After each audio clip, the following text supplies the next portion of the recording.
Let's pray, shall we?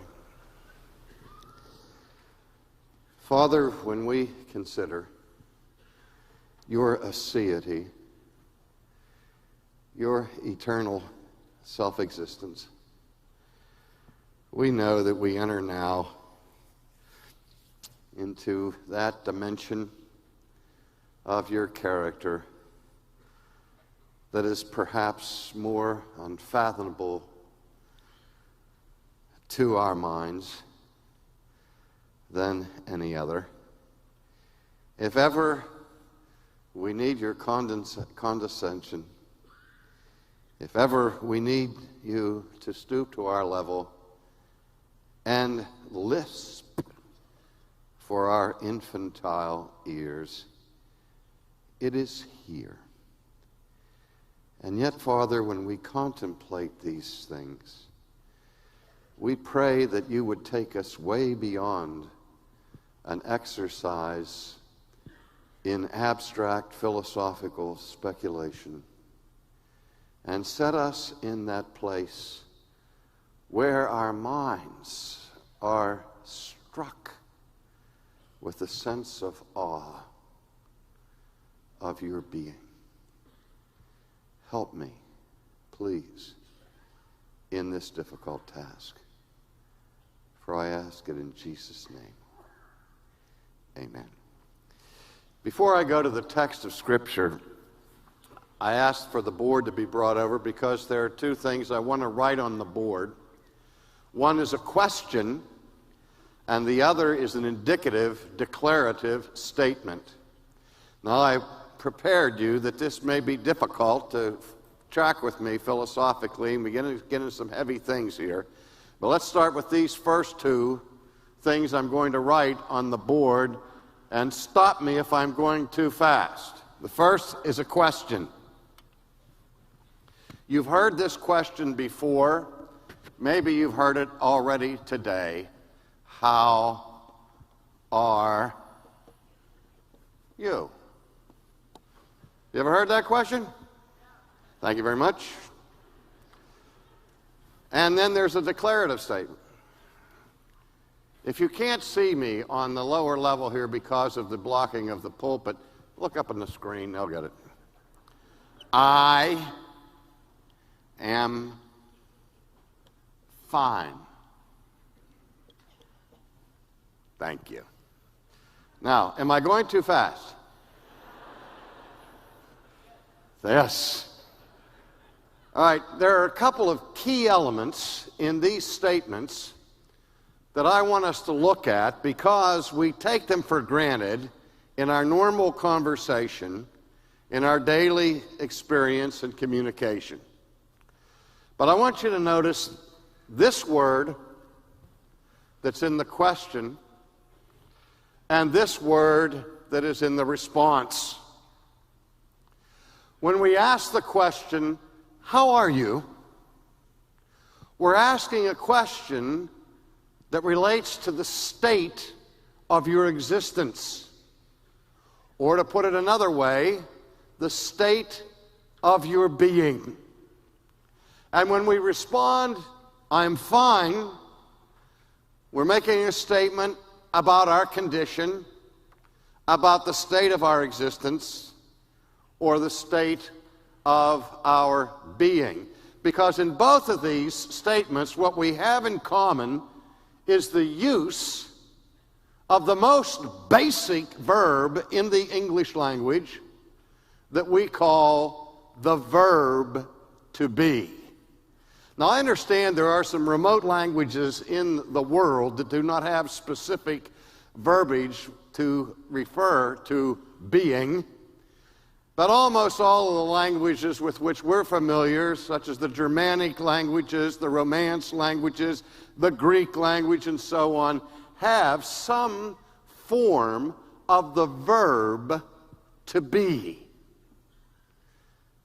It's a word that is so common that those of you who have snow on the roof can remember the old television series called You Bet Your Life, hosted by Groucho Marx, where Groucho, would have his guests come out and they would have a little dialogue for a few moments but there was a mystery word that was already discerned in advance. And if the host mentioned the mystery word inadvertently, the duck would fall down from the ceiling with a $100 bill in his mouth. You remember it, Paul, and Groucho would say the magic word and win $100.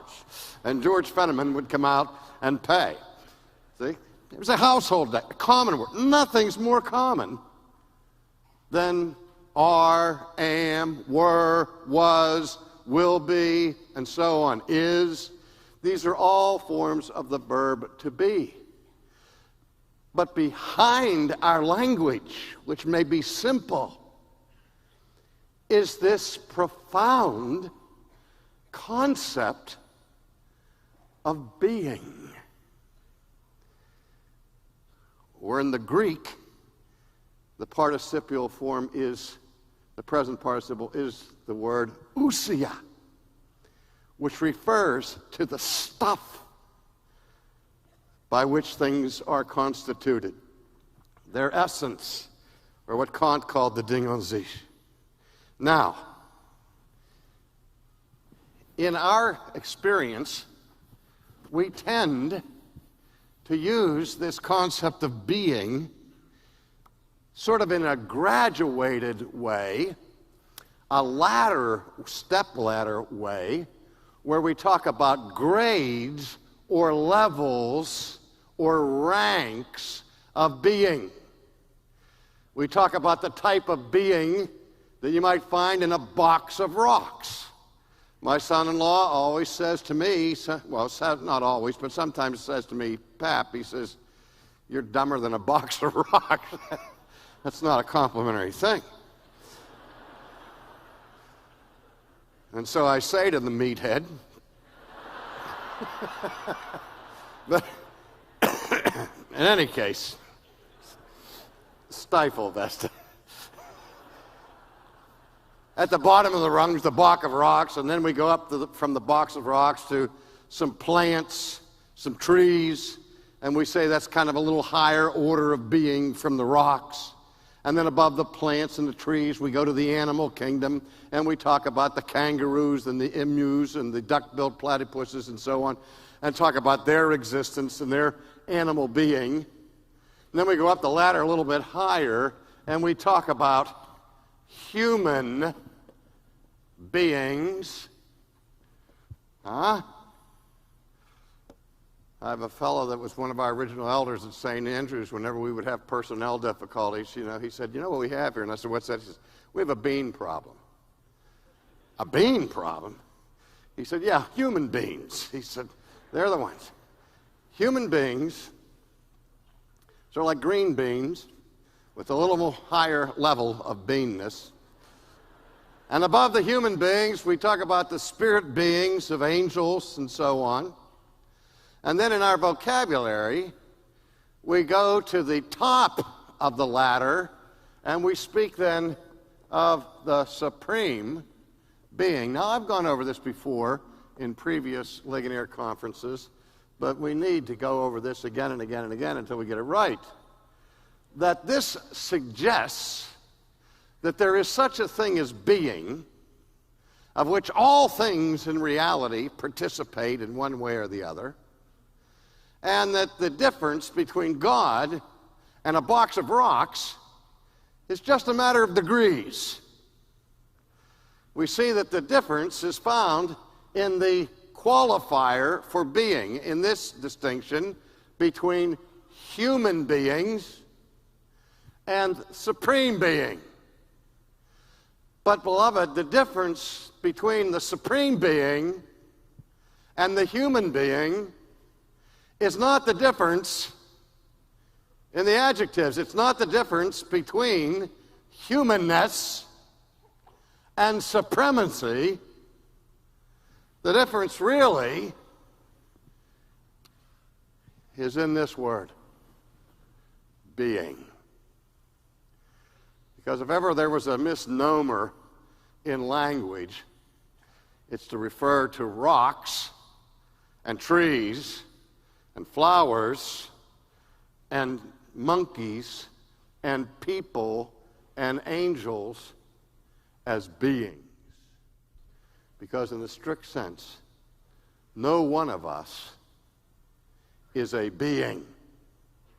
Now, to follow that, I want to go back into the past, do a little refresher course into ancient thought, where the ancient thinkers of philosophy, before Socrates and Plato and Aristotle appeared on the scene, these ancient thinkers were probing the deepest questions of the pursuit of truth that human beings could be engaged in.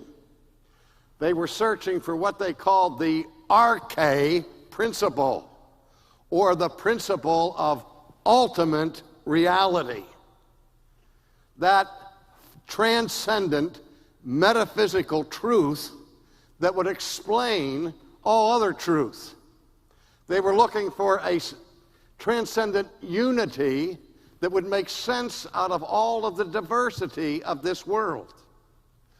And we remember the impasse that took place between two of the great philosophers prior to Socrates, Parmenides and Heraclitus. Parmenides' works do not survive intact, only so far as there are vignettes of his thinking that are quoted from some of his essays and from some of his poems. And of course, the most famous philosophical insight that comes from the pen of Parmenides is the affirmation, we'll write it up here so you won't ever forget it.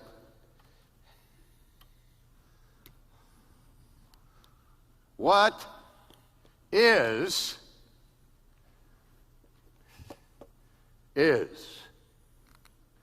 Now, he wasn't the president of Greece.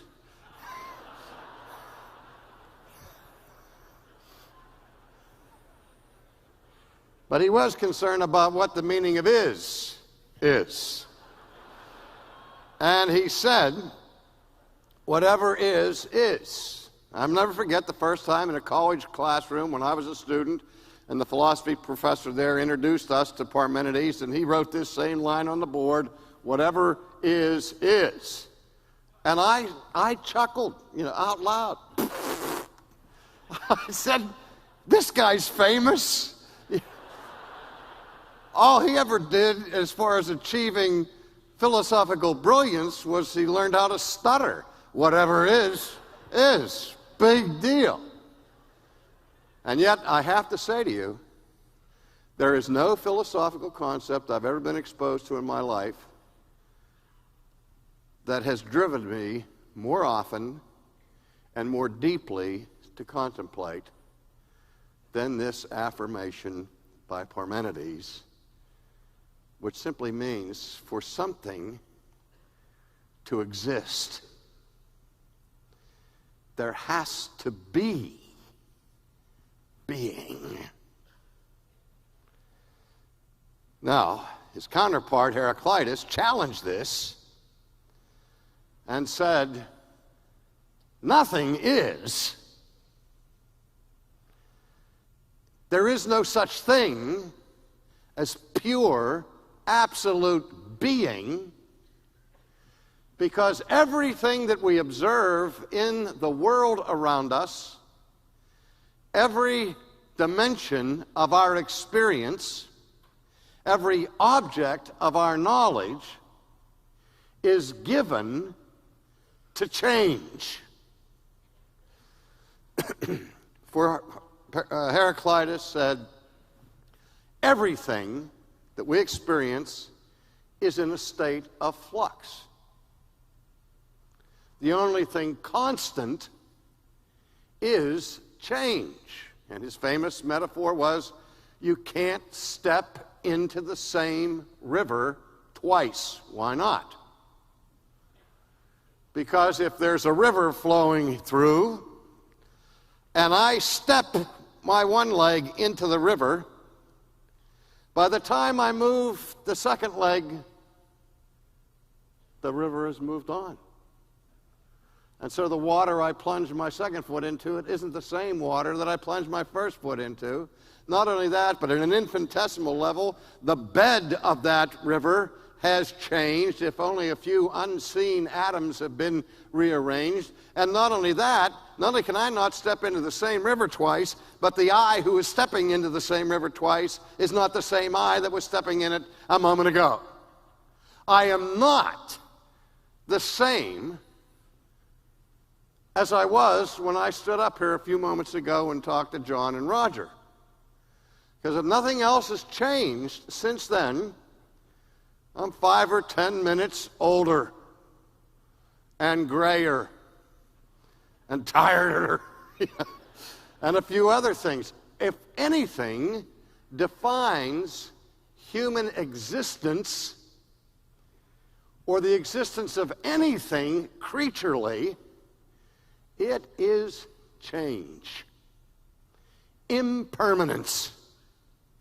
Even that rock under the blowing of the wind and the shining of the sun and the grains of sand that blow across its surface over eons of time begins to erode and manifests change as it returns to the dust.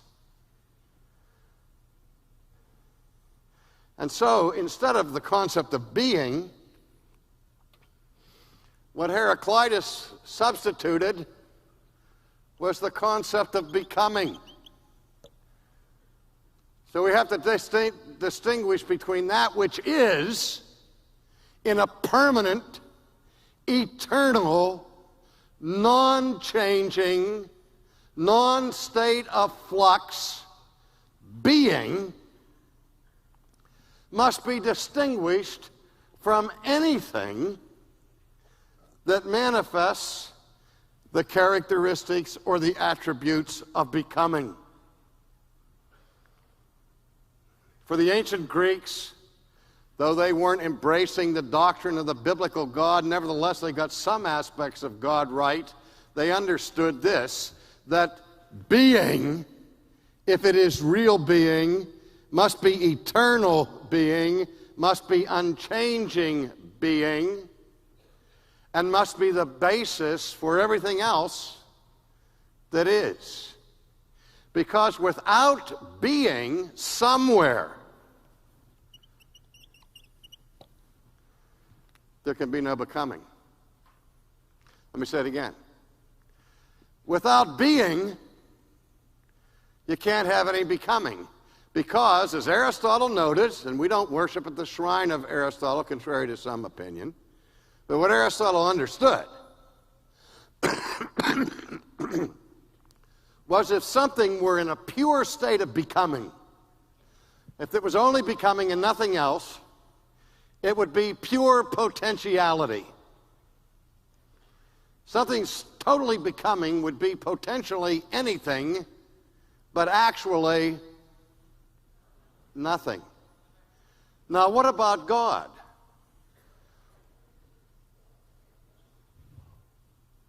When I was in the 6th grade, I played in a baseball league that went up and included 10th graders.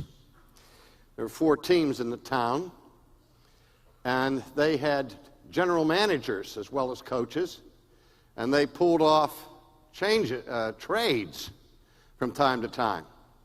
And I was involved in a multiplayer swap, where I was really excited because I was traded from my team to another team for 3 10th graders.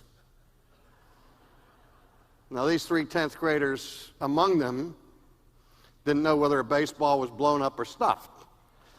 But I was impressed that here am I, a 6th grader, getting traded for 3 10th graders. And the newspaper in our local town, this was my first time in the paper, announced the trade, and they said the Indians traded for the slick-fielding shortstop C Sproul, who lacks a potential bat. How I hated that word. I would hear it from my teachers when my sister was always the smartest kid in the class and 3 years ahead of me. I'd come along behind her, And they'd say, "You're not living up to your potential." Did you ever hear that? I began to hate the word potentiality.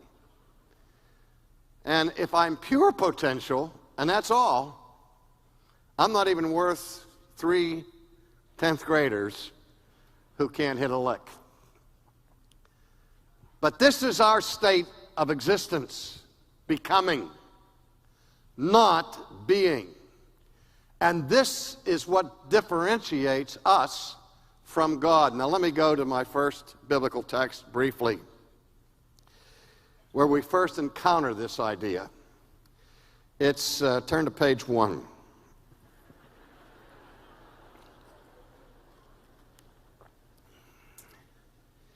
In the beginning, God created the heavens and the earth. This is the most fundamental assertion of historic Christianity, and it is the single most bombarded target by secular philosophy and by neo-paganism in our day. Because every pagan knows that if you can get rid of creation, you're rid of God, and if you're rid of God, you can live however you want. And so everything that divides the Christian from the pagan is at stake in that opening assertion of the Old Testament. Now let's think about it just for a second. In the beginning. Now the first thing that's being said here is that the heavens and the earth, the entire universe as we know it, had a beginning. There was a time when the created universe was not. I mentioned before, a few years ago at a conference, that I heard the famous astrophysicist Jastrow being interviewed when the Hubble spacecraft was sent aloft, and he was on the radio, and he said 15 to 17 billion years ago, the universe exploded into being. I almost drove my car off the road when I heard that. The universe exploded into being. What did it explode out of? Non-being? Let me also add to this, several years ago, I had the opportunity to have exchange correspondence with Carl Sagan. And in our correspondence, we were talking about the Big Bang cosmology and about how the astrophysicists of our day have gone back in time to the last nanosecond before this eternally organized piece of stable condensation of energy and material before it blew up. He said, that's as far back as we can go and no further. And I said to Dr. Sagan, how can you call yourself a scientist and stop your inquiry into truth at the most important moment in all of history? He said, well, we just don't have to go there. I said, yeah, you do have to go there. Because you have to account for this singularity, this point of singularity that for all eternity was stable and organized, immutable, in a state of inertia, and then suddenly, inexplicably, on a Tuesday afternoon at 4 o'clock, it blows sky high. Stop me if I'm lying, but doesn't the law of inertia say that anything that is at rest tends to remain at rest unless acted upon by an outside force? Your theory of the origin of the cosmos screams for a self-existent eternal being. You can't have it without it. The minute you say there's a beginning to the universe, you've got two options. Either the universe came out of nothing, all by itself, or the universe was created by something that is self-existent and eternal. They're the only options, folks. Don't let anybody play games with you on this. I say it, if you want to get a simple grasp of it, let me ask you this simple question. If there was ever a time, 15 billion years ago, 17 billion years ago, 20 billion years ago, 100 billion years ago, if there ever was a time when there was nothing, no being, no becoming, no actuality, no potentiality, just non-being, nothing. Niet. Das nicht. What would there be now? What could there possibly be now? Absolutely nothing. If you haven't learned anything else in science, in philosophy, and in theology, you need to learn the absolute principle, ex nihilo nihil fit, out of nothing, nothing comes. This is why Francis Schaeffer, during his career, said that the modern naturalist has both of his feet planted firmly in thin air. Because ultimately, once they deny the existence of a self-existent eternal being who has aseity, their only option is some kind of spontaneous generation, which is not science, it's magic. Poof! The world pops into being, or as Jastrow says, explodes into being. I mean, have you ever thought about what a tremendous explosion nothingness can cause?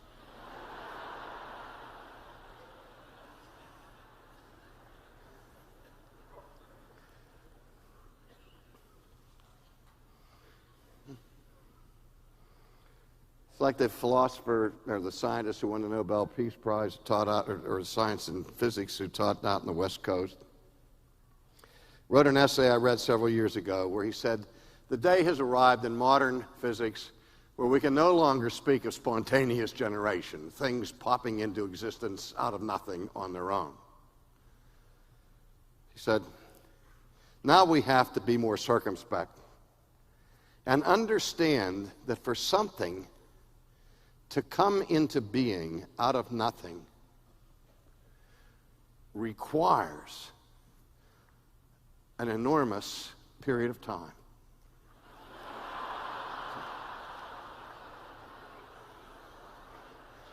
And so the paradigm shift is this. You can't get something out of nothing quickly. But if you just have the patience and you wait long enough, gradually, inexorably, this nothing will be able to do something. See, those are the alternatives to the biblical concept. Pure, unvarnished nonsense. I've made you laugh, and that's what you should do, is laugh at this stuff. Because it's silly. Without God, there can be no beginning. Without being, there can be no becoming. And if there was a beginning, nothing screams louder that before the beginning, there was not nothing, but there was one who has the power of being in himself. He has, as John mentioned last night, life in himself. And that's the difference between God and the creature, is that God is pure being. There is no becoming in God. God, as we've just heard from Sinclair, doesn't have a learning curve. He's not learning new things every morning. He's not evolving into a higher form of being than he was 6 months ago, or 6 billion years ago.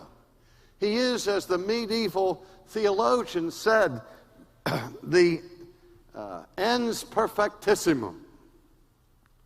And here, for the sake of theology, they risked redundancy, because that little Latin term means the most perfect being. Now, what's the difference between a perfect being, a more perfect being, and the most perfect being? What is the difference? Ladies and gentlemen, think. What is the difference between a perfect being, a more perfect being, and the most perfect being? Nothing. Because if something is perfect in its being, that perfection of being admits to no degrees. Now, it's not like the medieval theologians fell asleep when they talked about the most perfect being. But they were doing two things. They were doing theology and, as Sinclair just said, doxology.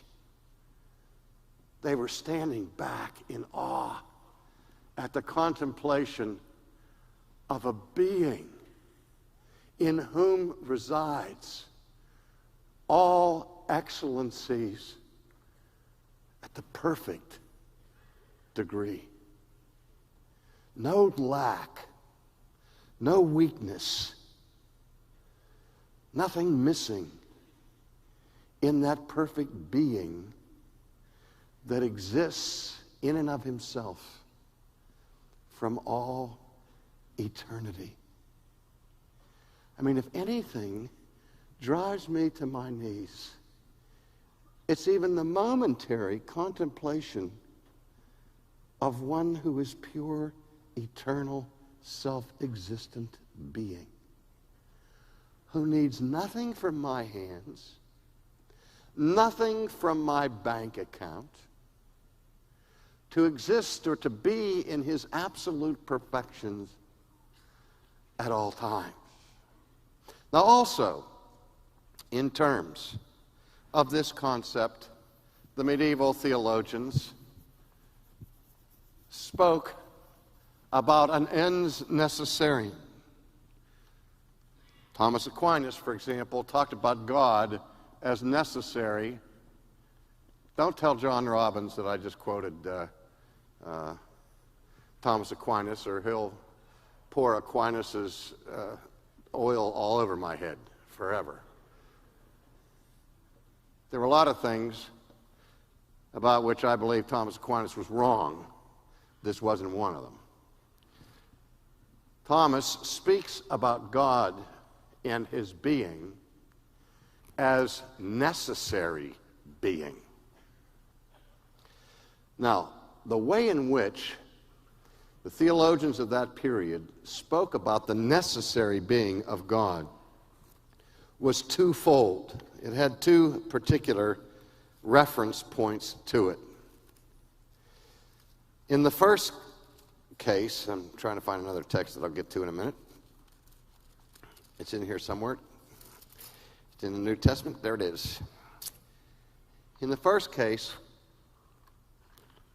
what Aquinas and others meant by necessary being is this: that God, as eternal, perfect, self-existent being who needs nothing from us for his continuity of existence,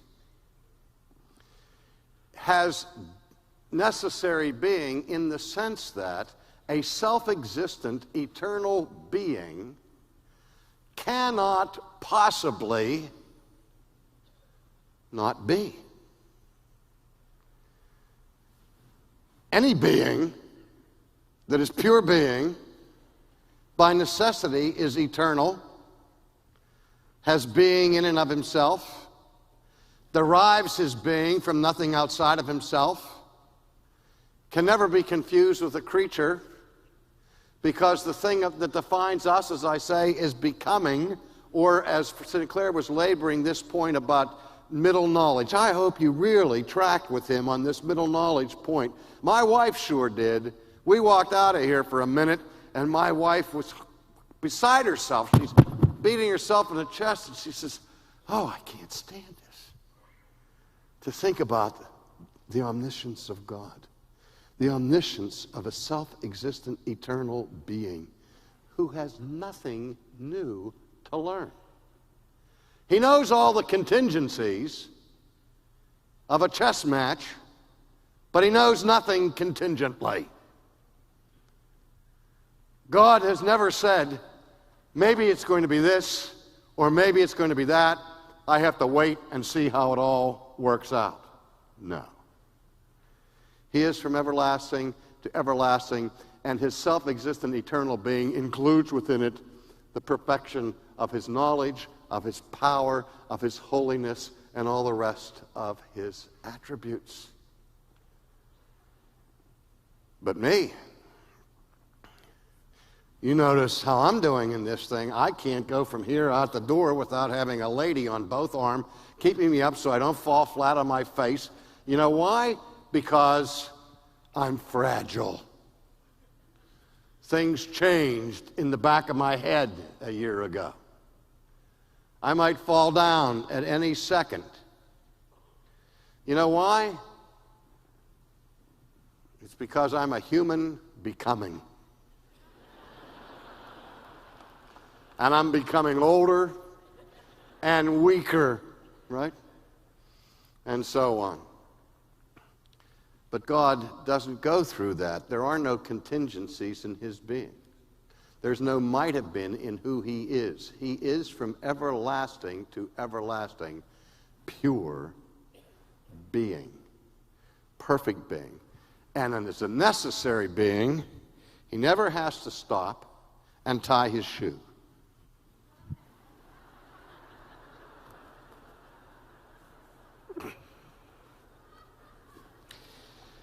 The being of God's shoes are eternally tied. Okay? Now, the first reference for this necessary being is this, that God is, if I can be technical for just a second, if you can't get this, Roger will help you, that God's being is ontologically necessary. That is, a self-existent eternal being who is dependent upon and dependent upon nothing for his being, derived from nothing upon his being, has no contingency in him, cannot not be. That the very idea of being carries within it conceptually its necessity. Because that which is always what? Is. Thank you very much. He is by eternal necessity. That can never be said of any creature. There was a time when you were not. There was a time when I was not. There was a time when the universe was not. But there never was a time when God was not. Because God cannot not be. His being is eternally necessary. And so that's one reference in which we speak of the being of God. The second one is this, that God's being is necessary not only in the ontological sense, but his being is necessary in the logical sense. This is why I plead with my contemporaries who have abandoned all attempts to prove the existence of God by arguing from a rational basis.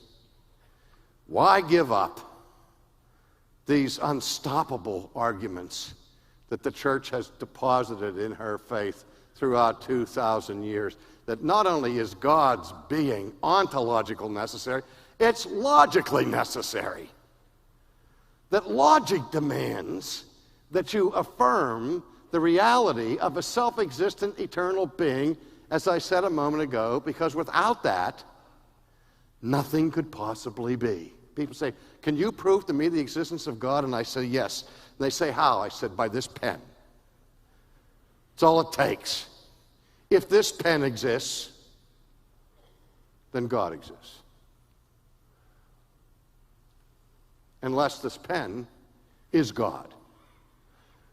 But if anything exists, something has to have the power of being within itself, or nothing could exist. Is that clear? That's all it takes. Again, if there was ever a time that there was nothing, what would there be now? Nothing. What could there be now? Nothing. Thank you very much. But if anything exists, something exists that has the power of being within itself. If anything exists, if there's any becoming, somewhere along the way, there has to be being. Because without being, there can be no becoming.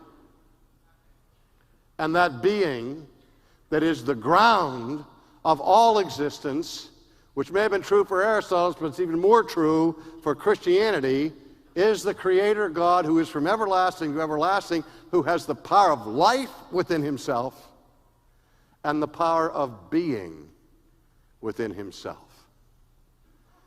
And then when Paul speaks to the philosophers, as we've already heard, at Mars Hill, in chapter 17 of the book of Acts, quickly, that we are told, and when Paul waited for them at Athens, verse 16, his spirit was provoked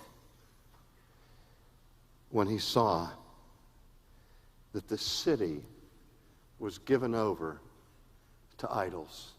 Paul walked into the intellectual center of the ancient Greek culture. And he got off the tour bus and was saying, wow, look at the Parthenon. Oh, think of the insights of Socrates and Plato and Aristotle. I'm at the center of the highest level of human achievement, of speculative thought. No, instead, his heart was filled with grief because he saw the whole city given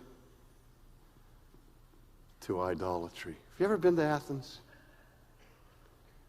You ever gone to the Acropolis? Have you ever stood on the steps of the Parthenon and looked down at this direction over here? There's a little bald hill there. No ruins, nothing there. But it's haunted.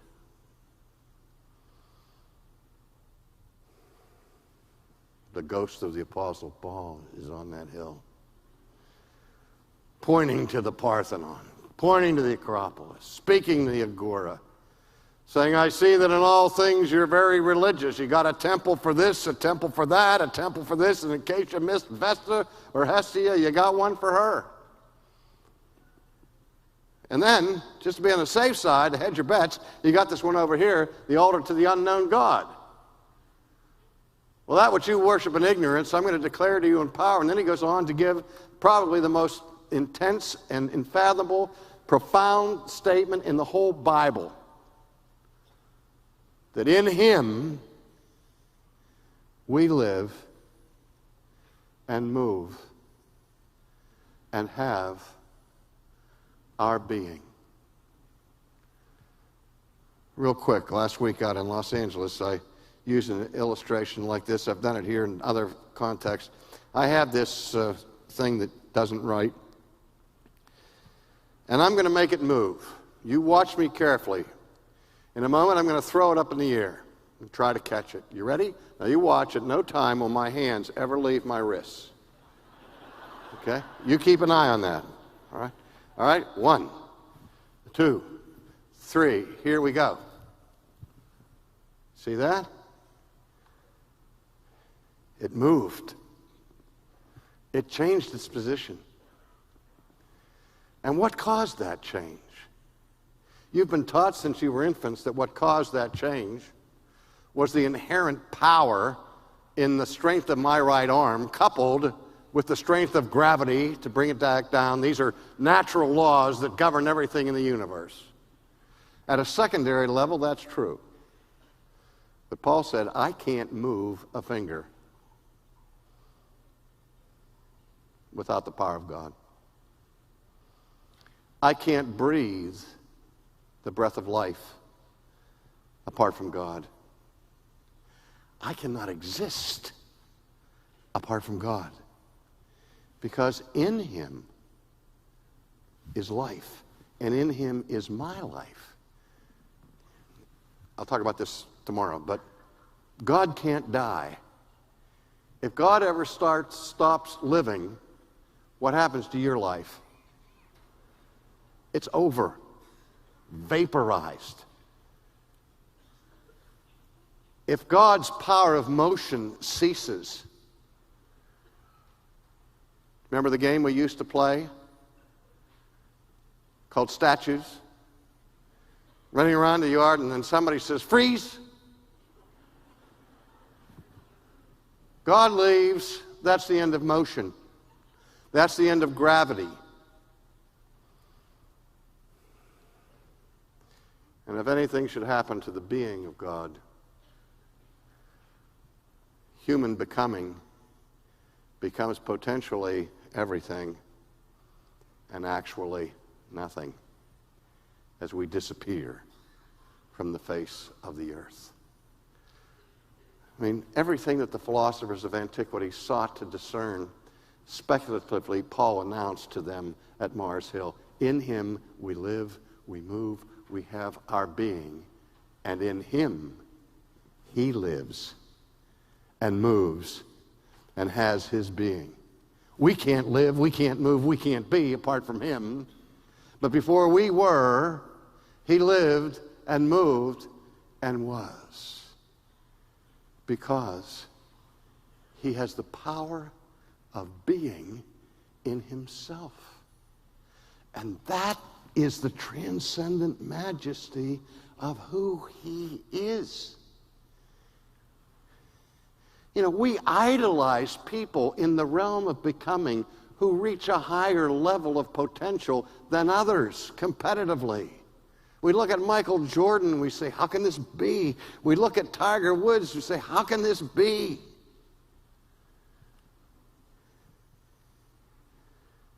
And we're still at the level of becoming. We're still at the level of creatureliness. And we tend to think how great we are until we turn our eyes to heaven, to the one who is from everlasting to everlasting. We owe him whatever participation in being we have. And as creatures, we owe the one who is not a creature the glory of the perfection of his very being.